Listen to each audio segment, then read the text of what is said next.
Previous year का question करेंगे जो ईवीएस सीटेट पेपर फर्स्ट है। दोस्तों, जो ईवीएस से सीटेट में 30 प्रश्न पूछे जाते हैं। ईवीएस का पिछले साल का पूछा गया है प्रश्न जो 2011 का है। ठीक है, तो आइए देर न करते हुए सेशन को स्टार्ट करते हैं। और हाँ, लास्ट में आप देखिए कि आप सही अटेम्प्ट कितना कर रहे हैं, है ना, वो कमेंट बॉक्स में आपको करना है। ठीक है, तो क्वेश्चन नंबर 1 कह रहा है यानी 61 से स्टार्ट है क्वेश्चन। पर्यावरण अध्ययन के शिक्षक के रूप में आप बच्चों को चिड़ियाघर ले जाने की योजना बनाते हैं। आप बच्चों को निम्नलिखित में से कौन-सी गतिविधि करने की अनुमति नहीं देंगे? है ना? यानी क्वेश्चन कह रहा है कि अगर आप एक पर्यावरण अध्ययन के शिक्षक हैं और बच्चों को आप चिड़ियाघर घुमाने के लिए ले जा रहे हैं, तो बच्चों को आप क्या करने की अनुमति नहीं देंगे? है ना? तो ऑप्शन 1 में कह रहा है कि चिड़ियाघर के जानवरों के लिए बहुत सारी खाने की सामग्री ले जाना। ऑप्शन 2 में कह रहा है चिड़ियाघर के विभिन्न जानवर कौन-सा भोजन खाते हैं, यह पता करना। ऑप्शन 2 में कह रहा है 3 में कह रहा है कि चिड़ियाघर में जिन जानवरों को वो देखेंगे, उनकी फ़ोटो एकत्रित करेंगे। ऑप्शन 4 चिड़ियाघर में उन्होंने जो देखा उसका चित्र बनाने के लिए उनकी ड्राइंग की कॉपी को साथ ले जाना। तो क्वेश्चन नंबर 1 का जो राइट आंसर होगा, वो होगा ऑप्शन नंबर 1 यानी कि चिड़ियाघर के जानवरों के लिए बहुत सारी खाने की सामग्री ले जाना। ये एक पर्यावरण का जो शिक्षक हो ना, ये अनुमति नहीं देगा। तो यहाँ पे नहीं पूछा है, तो नहीं का नहीं होगा, नेगेटिव होगा। ठीक है, क्वेश्चन नंबर 62 देख लेते हैं ना, ये 61 से लेकर 90 तक है ना?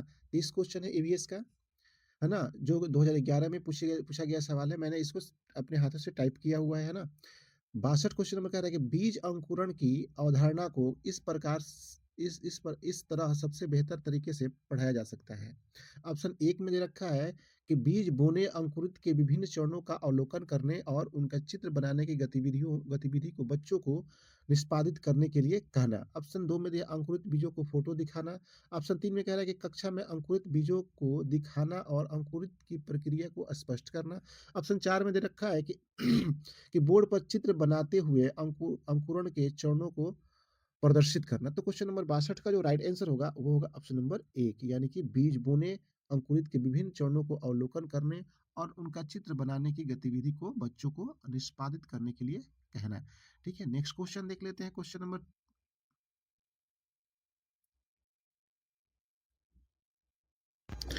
नेक्स्ट क्वेश्चन 63 देख लेते हैं। यहाँ पे टाइपिंग मिस्टेक हुआ है, यहाँ पे होना चाहिए था 63। ठीक है, तो यहाँ पे टाइपिंग मिस्टेक हो सकता है ना? 63 होगा। मीरा और दिव्या छोटी लड़कियां हैं। मीरा समोसे, कटलेट और डबल रोटी खाना पसंद करती है, जबकि दिव्या जो है ऐसा भोजन पसंद करती है जिसमें लौह तत्व की कमी है। मीरा और दिव्या को निम्नलिखित बीमारियों में से कौन सी बीमारी होगी? ऑप्शन 1 मोटापा और स्क्रीवी। ऑप्शन 2 स्क्रीवी और एनीमिया। ऑप्शन 3 एनीमिया और रतौंधी। ऑप्शन 4 मोटापा और एनीमिया। तो क्वेश्चन नंबर 53 का जो राइट आंसर होने वाला है दोस्तों, वो होगा ऑप्शन नंबर 4 मोटापा और एनीमिया की बीमारी होगा। नेक्स्ट क्वेश्चन देख लेते हैं। क्वेश्चन नंबर 64 बच्चों को विभिन्न प्रकार के ईंधनों से परिचित कराने के लिए शिक्षक ऑप्शन 1 कक्षा में कुछ ईंधनों के नमूने दिखा सकता है। ऑप्शन 2 में एक लघु फ़िल्म दिखाने के साथ खाना पकाने के लिए इस्तेमाल होने वाले संभावित ईंधन के प्रकार पर बच्चों के साथ चर्चा करें। ऑप्शन 3 में दे दे रखा है कि चार्ट में ईंधन के चित्र प्रदर्शित कर सकता है। ऑप्शन 4 में बच्चों से विभिन्न प्रकार के ईंधन की सूची बनाने के लिए कह सकता है। तो क्वेश्चन नंबर 64 का जो राइट आंसर होगा, वो होगा ऑप्शन नंबर 2 यानी कि एक लघु फ़िल्म दिखाने के साथ खाना पकाने के लिए इस्तेमाल होने वाले संभावित ईंधन के प्रकारों पर बच्चों के साथ चर्चा कर सकता है। नेक्स्ट क्वेश्चन देख लेते हैं। क्वेश्चन नंबर 65 क्वेश्चन नंबर 65 जो है कि वो देख लेते हैं। क्वेश्चन नंबर 65 कह रहा है कि मानचित्र पढ़ाने के लिए आवश्यक कौशलों में शामिल है। ऑप्शन 1 अभिव्यक्तात्मक योजनाओं को बाहर निकालने के लिए विलक्षण संप्रेषण कौशल। ऑप्शन 2 में स्थान, दूरी और दिशाओं की सापेक्ष स्थिति को समझाने की योग्यता।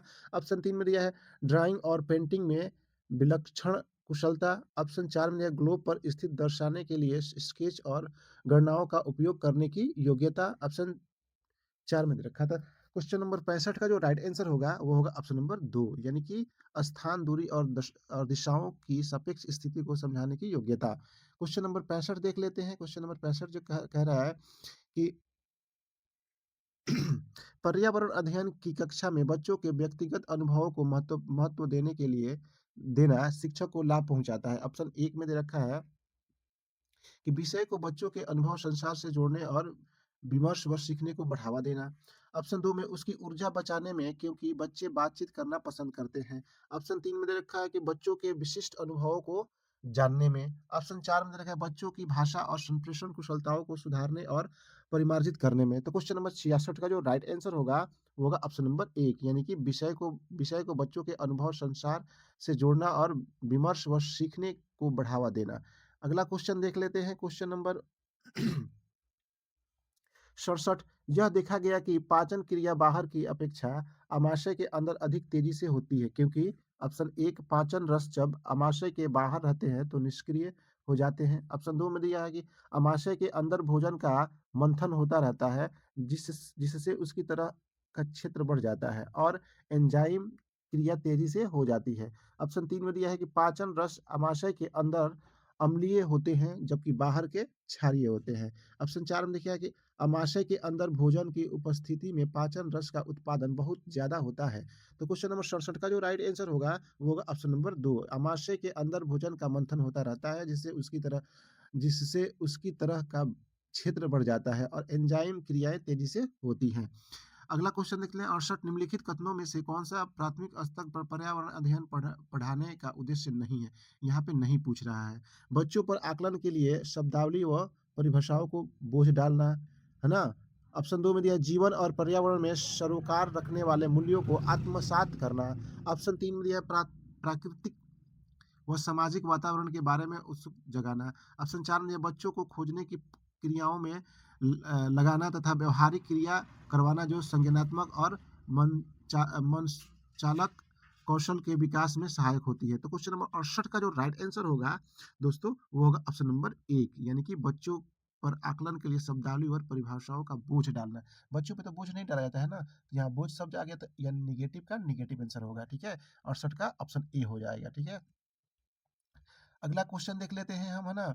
क्वेश्चन नंबर 69 कह रहा है कि भैंस की पीठ पर अक्सर बगुला पक्षी बैठा दिखाई देता है। ऐसा इसलिए होता है क्योंकि बगुला ऑप्शन 1 भैंस की पीठ पर परजीवी कीट खाता है। ऑप्शन 2 घास में पाए जाने वाले कीट खाता है। ऑप्शन 3 भैंस की पीठ पर बैठकर गाना पसंद करता है। ऑप्शन 4 में दे रखा है कि उड़ने के बाद थोड़ा आराम करता है। तो क्वेश्चन नंबर 69 का जो राइट आंसर होगा वो होगा ऑप्शन नंबर 1 यानी कि भैंस की पीठ पर परजीवी कीट खाता है बगुला बैठकर, ठीक है? 70 देखते हैं पर्यावरण अध्ययन की पाठ्य पुस्तक में रेलवे टिकट का एक नमूना दिखाना। ऑप्शन 1 निष्कर्ष पर पहुंचने के लिए बच्चों की कुशलता का विकास करता है। ऑप्शन 2 बच्चों को वास्तविक जानकारी से अंतःक्रिया करने का अवसर देता है, साथ ही अवलोकन की कुशलता का विकास करता है। ऑप्शन 3 में दिया है बच्चों को रेल के किराए के बारे में बताता है। ऑप्शन 4 में दिया टिकट में प्रयुक्त विभिन्न सं संक्षिप्ताक्षरों का ज्ञान उपलब्ध कराता है। तो क्वेश्चन नंबर 70 का जो राइट आंसर होगा, वो होगा ऑप्शन नंबर 2 यानी बच्चों को वास्तविक जानकारी से अंतःक्रिया करने का अवसर देता है, साथ ही अवलोकन की कुशलता का विकास करता है। अगला क्वेश्चन देख लेते हैं क्वेश्चन नंबर 70 कह रहा है कि निम्नलिखित में से किसमें प्राथमिक विद्यालय में पर्यावरण अध्ययन पढ़ने का उद्देश्य निरूपित है? ऑप्शन 1 में अपने ज्ञान का विस्तार करने के लिए बच्चों को सूचना देने की उन्हें कौन सी पुस्तकें पढ़नी चाहिए? ऑप्शन 2 में विद्यालय में बच्चों के अनुभवों को बाहरी दुनिया से जोड़ना। ऑप्शन 3 में दिया है बच्चों को तकनीकी शब्दावली व परिभाषाओं से परिचित कराना। ऑप्शन 4 में दिया है पर्यावरण अध्ययन से संबंधित तकनीकी शब्दों का आकलन। तो क्वेश्चन नंबर 71 का जो राइट आंसर होने वाला है वो होगा आपका ऑप्शन नंबर 2 यानी विद्यालय में बच्चों के अनुभव को बाहरी दुनिया से जोड़ना, है ना? 72 देख लेते हैं क्वेश्चन नंबर 72, है ना?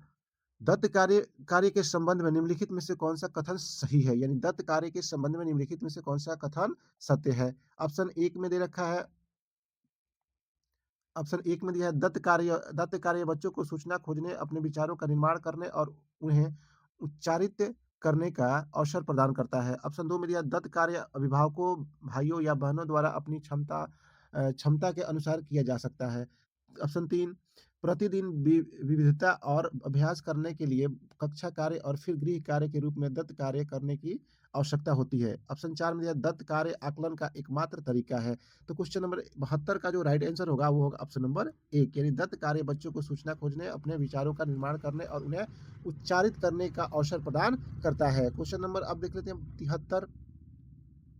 पर्यावरण अध्ययन की कक्षा में सरल प्रयोग और निर्दर्शन किए जा सकते हैं। ऑप्शन 1 में दिया है बच्चों द्वारा पूछे गए प्रश्न पर आधारित विचार पर चर्चा करने, अवलोकनों को दर्ज करने तथा उनका विश्लेषण करने के लिए। अब 2 में दिया है ऑप्शन 2 में दिया है कक्षा के अनुशासन को सुनिश्चित करने हेतु बच्चों को नियंत्रित करने के लिए। ऑप्शन 3 में दिया है बच्चों को स्वयं सीखने के योग्य बनाने और अवलोकन कौशल को पैना करने के लिए। ऑप्शन 4 में उच्च क्षमताओं में क्या किया जाता है उसका अनुकरण करने के लिए। तो क्वेश्चन नंबर 73 का जो राइट आंसर होगा, वो होगा ऑप्शन नंबर 3 यानी कि बच्चों को स्वयं सीखने के योग्य बनाने और अवलोकन कौशल को पैना करने के लिए पैमाना होना चाहिए, पैमाना करने के लिए। तो क्वेश्चन नंबर 73 का जो राइट आंसर होगा, वो होगा ऑप्शन नंबर 3 होगा, ठीक है? 74 देख लेते हैं, दुर्गा एक गाँव में रहती है और लकड़ी या गोबर के उपले का ईंधन इस्तेमाल करते हुए चूल्हे पर खाना पकाती है।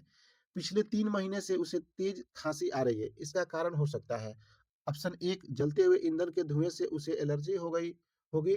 ऑप्शन 2 में दिया है कि उसकी झोपड़ी के अंदर और बाहर प्रदूषण तथा वृद्धावस्था है।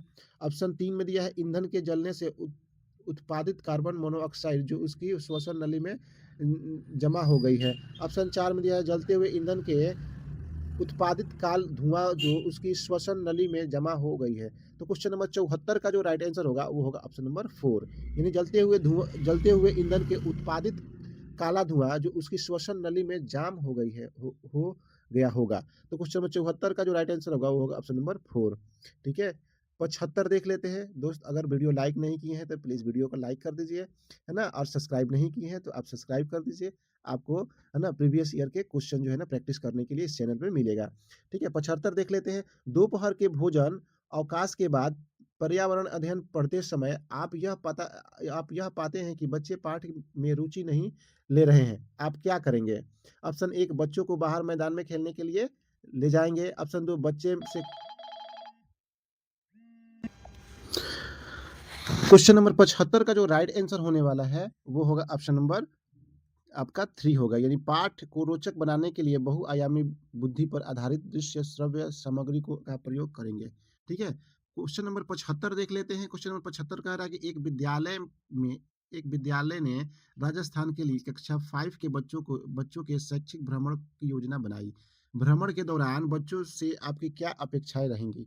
ऑप्शन 1 यदि उनके कोई प्रश्न हो तो उन्हें दर्ज कर लेना चाहिए और घर पहुँचने के बाद अभिभावकों से उन्हें पूछना चाहिए। ऑप्शन 2 चीज़ों के बारे में बिना कोई प्रश्न पूछे सभी का अवलोकन करना चाहिए।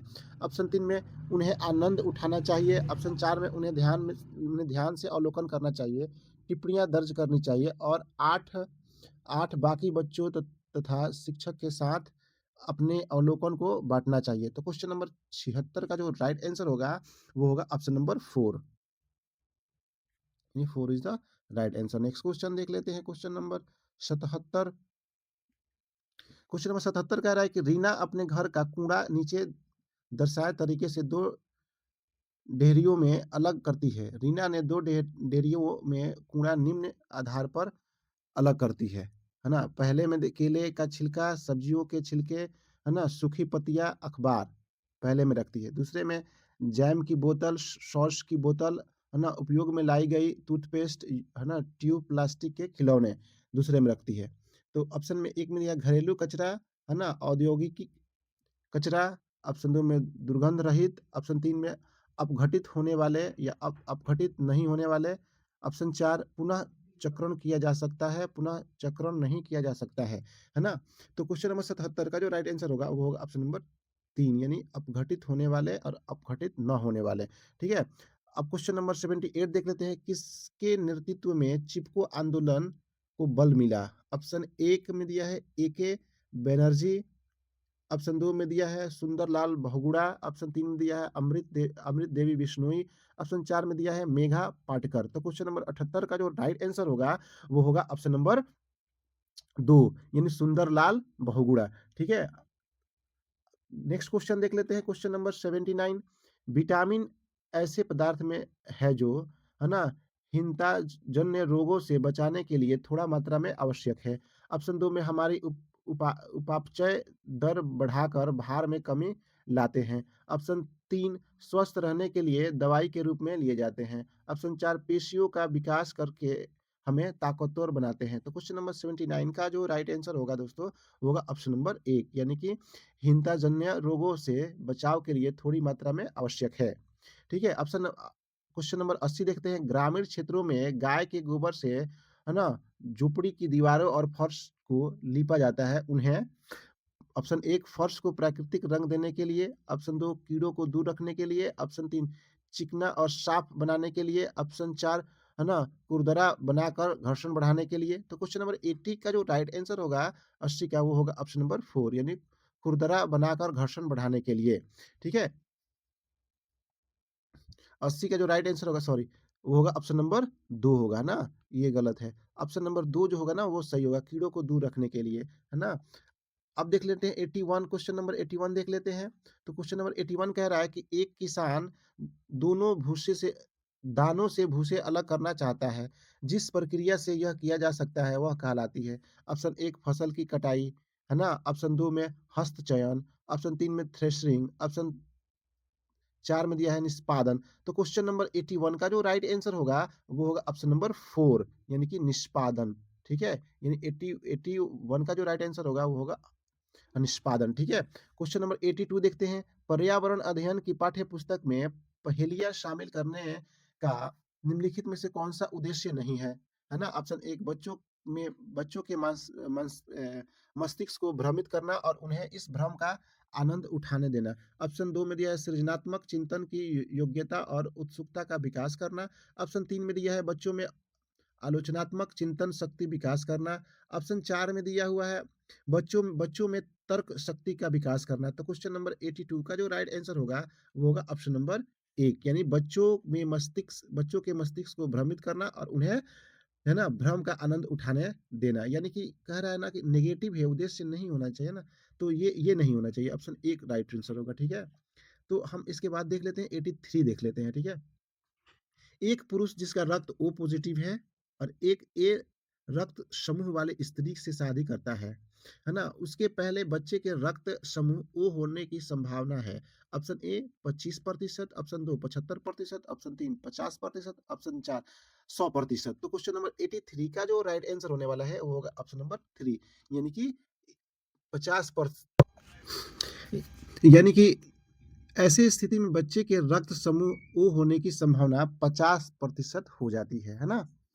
तो 84 देखते हैं। टूटता तारा उल्का है। ऑप्शन 1, है ना, उल्काभ जो पृथ्वी के वायुमंडल में प्रवेश करते ही आग पकड़ लेता है। ऑप्शन 2 एक समान गति से चलने वाला तारा। ऑप्शन 3 एक चमकता पिंड जो वायुमंडल में एक समान गति से चलता है। ऑप्शन 4 में एक तारा जिसके एक सिरे पर पूंछ होती है। तो क्वेश्चन नंबर 84 का जो राइट आंसर होगा, है ना, वो होगा ऑप्शन नंबर 1 यानी उल्काव जो पृथ्वी के वायुमंडल में प्रवेश करते ही आग पकड़ लेता है, ठीक है? नेक्स्ट क्वेश्चन देख लेते हैं, क्वेश्चन नंबर आपका 85, है ना? 85 क्वेश्चन देख लेते हैं। 85 में कह रहा है क्वथन, है ना, उबालना और वाष्पीकरण में अंतर है। ऑप्शन ए क्वथन क्वथन से द्रव का आयतन कम हो जाता है जबकि वाष्पीकरण से नहीं। ऑप्शन 2 में दिया है क्वथन में द्रव से वाष्प में परिवर्तन देखा जा सकता है जबकि वाष्पीकरण देख नहीं देखा नहीं जा सकता है। ऑप्शन 3 में दिया है क्वथन से जल की अवस्था बदल जाती है जबकि वाष्पीकरण से नहीं। ऑप्शन 4 में दिया है वाष्पीकरण किसी भी तापमान पर हो सकता है जबकि क्वथन नहीं। तो क्वेश्चन नंबर 85 का जो राइट आंसर होगा वो होगा ऑप्शन नंबर 4 यानी कि वाष्पीकरण किसी भी तापमान पर हो सकता है जबकि क्वथन जो होता है नहीं होता है। क्वथन और वाष्पीकरण का महत्वपूर्ण अंतर है। ठीक है? अब देखते हैं 86 क्वेश्चन नंबर। प्राथमिक स्तर पर आकलन में शामिल होना चाहिए। ऑप्शन 1 में अर्धवार्षिक और वर्ष के अंत में वार्षिक परीक्षाएं। ऑप्शन 2 में छोटे बच्चों को उत्तीर्ण अथवा अनुत्तीर्ण की श्रेणी के अंतर्गत आंकने के लिए प्रत्येक सप्ताह गृह कार्य और कक्षा कार्य। ऑप्शन 3 में दिया है शिक्षक द्वारा सतत एवं संरचनात्मक तरीके से किए गए अवलोकन को बच्चों और अभिभावकों के साथ बाँटना। ऑप्शन 4 में प्रत्येक सप्ताह औपचारिक परीक्षाएँ और खेल तथा उन्हें प्रगति पत्र दर्ज करना। ऑप्शन 4 में दे रखा है ना। तो 86 का जो राइट आंसर होगा वो होगा ऑप्शन नंबर 3 यानी कि शिक्षक द्वारा सतत और असंचरा अ, असं संरचनात्मक तरीके से किए गए अवलोकन को बच्चों और अभिभावकों के साथ बाँटना। ठीक है, अगला क्वेश्चन देख लेते हैं 87 क्वेश्चन नंबर 87 देख लेते हैं। नींबू साधारण पानी में डूब जाता है, लेकिन नमकीन पानी में तैरता रहता है क्योंकि नींबू का घनत्व नमकीन पानी में अधिक हो जाता है। ऑप्शन 2 नींबू का घनत्व नमकीन पानी में कम हो जाता है। ऑप्शन 3 नमकीन पानी का घनत्व साधारण पानी के घनत्व से अधिक होता है। ऑप्शन 4 साधारण पानी का घनत्व नमकीन पानी के घनत्व से अधिक होता है। तो क्वेश्चन नंबर 87 का जो राइट आंसर होगा वो होगा ऑप्शन नंबर 3 इन नमकीन पानी का घनत्व साधारण पानी के घनत्व से अधिक होता है। ठीक है? अगला क्वेश्चन देख लेते हैं 88 पके हुए चावल रेफ्रिजरेटर में अपेक्षाकृत लंबे समय तक परिरक्षित किए जा सकते हैं क्योंकि ऑप्शन 1 कम तापमान पर भोजन का नमी तत्व घट जाता है। ऑप्शन 2 रेफ्रिजरेटर में कुछ ऐसे रसायन होते हैं जो रोगाणुओं को नष्ट कर देते हैं, है ना? ऑप्शन 3 में दे रखा है कि कम तापमान पर रोगाणु निष्क्रिय हो जाते हैं। ऑप्शन 4 में दिया है रोगाणु कम तापमान पर नष्ट हो जाते हैं। तो क्वेश्चन नंबर 88 का जो राइट आंसर होगा वो होगा ऑप्शन नंबर 3 यानी कम तापमान पर रोगाणु निष्क्रिय हो जाते हैं। ठीक है? अगला क्वेश्चन देख लेते हैं question number 89 in second last question रक्त की जांच द्वारा किसी उपस्थिति में मलेरिया की पहचान होती है। ऑप्शन ए लाल कोशिकाओं में मच्छर के अंडे। ऑप्शन 2 में दिया लाल रक्त कोशिकाओं में मलेरिया परजीवी यानी कि प्लाज्मोडियम। ऑप्शन 3 में रक्त में क्षतिग्रस्त यकृत कोशिकाएं। ऑप्शन 4 में रक्त में मच्छर के लार्वे, है ना? तो क्वेश्चन नंबर 89 का जो राइट आंसर होगा वो होगा ऑप्शन नंबर 2, है ना? लाल रक्त कोशिकाओं में मलेरिया परजीवी। ठीक है?